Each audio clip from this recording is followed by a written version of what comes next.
I'm Chief Warrant Officer 4 Victor Pinion, U.S. Navy retired, telling some stories of my naval career.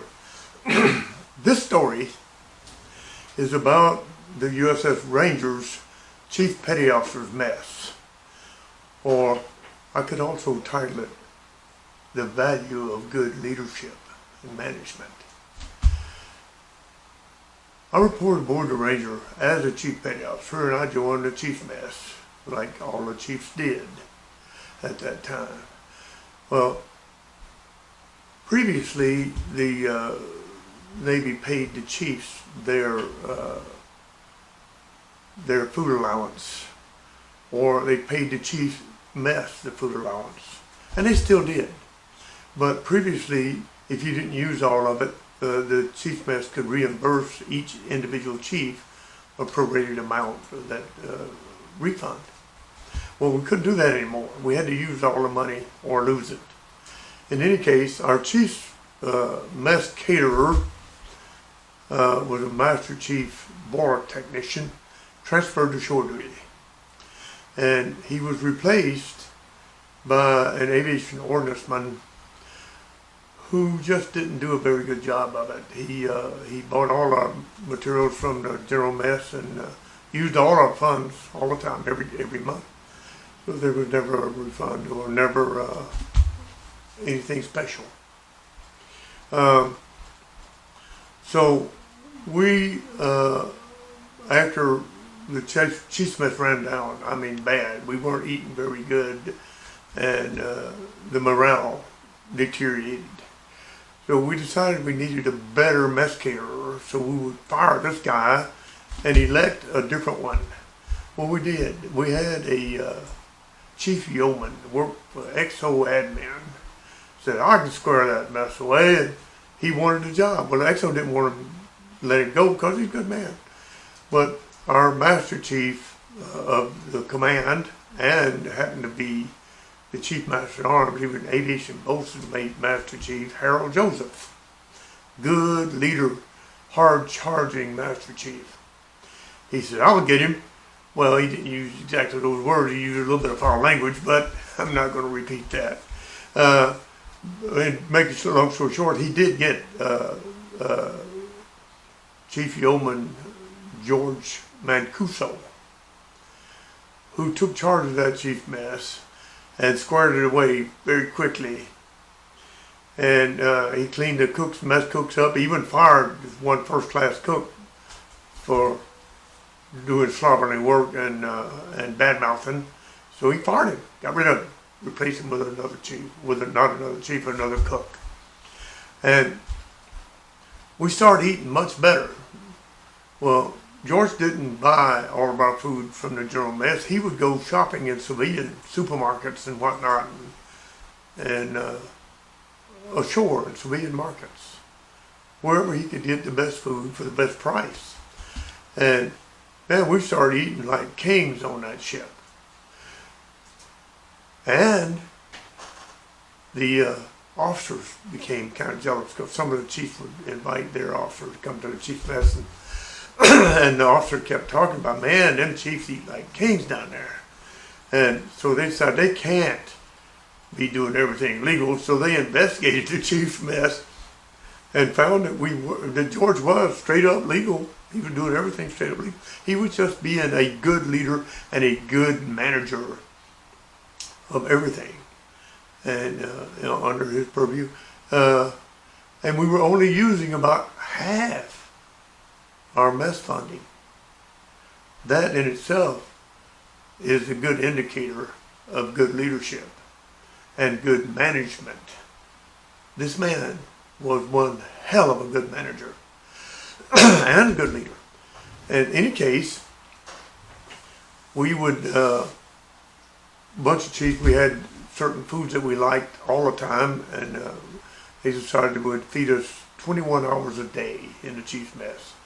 It set up for each meal for 7 hours and close the mess for an hour between meals to change menus,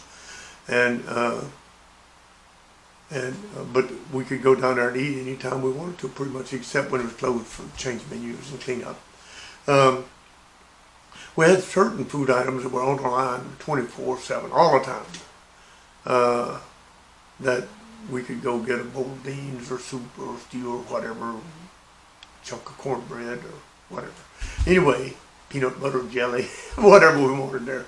But man, we did eat good. We had steak and lobster like 5 times a week, at least. And we ate like kings. I'm telling you, it was fantastic. But only used half the mess funding. So we had a meeting, what should we do with this extra funding? It's not extra funding, it's just unspent funds because of his good management. So it was decided we would, with him managing it, have a big party for the chiefs in different ports around the world that the ship visited. We had one in Hong Kong at the Hong Kong Hilton Hotel, where he got the whole 3rd floor of the hotel set up with big pyramid in the middle of the room with all kinds of foods on it. You just walk around and take what you want when you want it. And we'd have like a formal meal in the evenings with us in our dress blues. And he would have a live band playing in the evenings, and he'd invite ladies from Hong Kong to be dancing partners for big time stuff. I mean, this big stuff costs a lot of money, but he had saved us a lot of money by his good management. We, in Subic Bay, at the Old Officers Club at the Subic City, which was now the fanciest hotel in Subic Bay area. Well, he got like 60 rooms of that hotel for us chiefs, paid for by the chief's mess, and he moved about 2/3 of the chief mess cooks over to the hotel, set them up in a room, brought chief's mess food over there, or that he bought from chief mess funds, and man, we're partying 24/7 for 3 days, and with our cooks cooking the meals and serving them and whatnot. And fancy central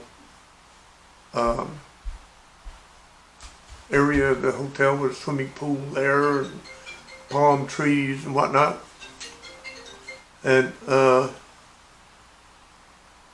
just fantastic, absolute fantastic. We even did in San Francisco, the San Francisco Playboy Club, with us in our dress blues. You got like the top floor for hors d'oeuvres and drinks for a couple of hours before we went down to the next floor to the dining room for a fantastic meal. And we just had a great time. Now, I've told a Joe Dawson story. He was a good friend of mine. Joe and his wife Faye and me, and my wife Lynette at that time. Joe was drinking pretty heavy, and he decided to ask Bunny some questions. He wanted to know how she attached that bunny tail to that little skimpy outfit she was wearing. And she pulled it open and showed him all happy. And she asked Joe, said, would you like to squeeze it? And Big Joe reached up and squeezed that bunny's tail, and his wife came loose, buddy. She was upset. Well, it's time for them to leave. So we'd all put our hats in the cloakroom as we checked in. Big Joe goes down to get his hat. She's going to meet him down there later. Well, all the chief's hats are the same, look the same. And a bunny was going to help Joe find his hat in the cloakroom, and invited him in. A couple of other bunnies came in there. They're all packed in there pretty tight around Big Joe when his wife shows up at the door. And here's Big Joe surrounded by all those bunnies helping him find his hat. She blew her cool again. And Big Joe did not have a rest of the day or the rest of the evening or a good night. End of the story.